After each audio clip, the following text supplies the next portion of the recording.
ഉള്ളത് പറയണോ? അള്ളാഹു ഈമാൻ നൽകി അനുഗ്രഹിക്കുമാറാകട്ടെ. എന്നാൽ മഹാനായ സയ്യിദുനാ ഉമർ ഇബ്നുൽ ഖത്താബ് റളിയല്ലാഹു തആല ഒരു ദിവസം വീട്ടിലേക്ക് കയറിച്ചില്ല.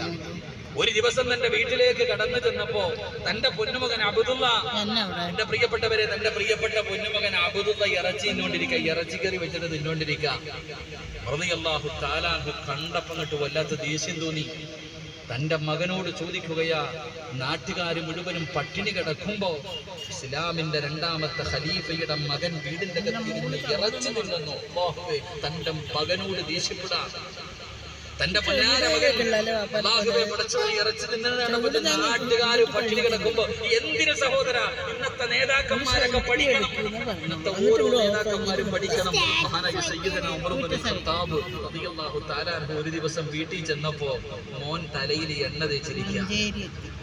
മഹാനായ ഉമർ ഇബ്നുൽ ഖത്താബ് റളിയല്ലാഹു തആല അൻഹുവിന്റെ മകന്റെ തലയിൽ എണ്ണ തേച്ചിരിക്കുന്നു. റളിയല്ലാഹു തആല അൻഹു ചോദിച്ചു, ഈ എണ്ണ എവിടെ നിന്നാ? ഈ എണ്ണ നിനക്ക് എവിടെ നിന്നാ? തന്റെ പ്രിയപ്പെട്ട പൊന്നുമകൻ പറഞ്ഞു, വാപ്പ, ഈജിപ്തിൽ നിന്ന് കുറച്ച് ഒലിവെണ്ണ വന്നു, ജെയ്ത്തെണ്ണ. അത് വന്നപ്പോ ഇത് മദീനക്കാർക്ക്, പാവങ്ങൾക്ക് കൊടുക്കാനുള്ള ജോലി ഈ ചെറുപ്പക്കാരനായിരുന്നു റളിയല്ലാഹു തആല അൻഹുവിന്റെ മകൻ. അപ്പൊ എണ്ണ ഇങ്ങനെ കൊടുക്കുക, എല്ലാവർക്കും കൊടുക്കുമ്പോ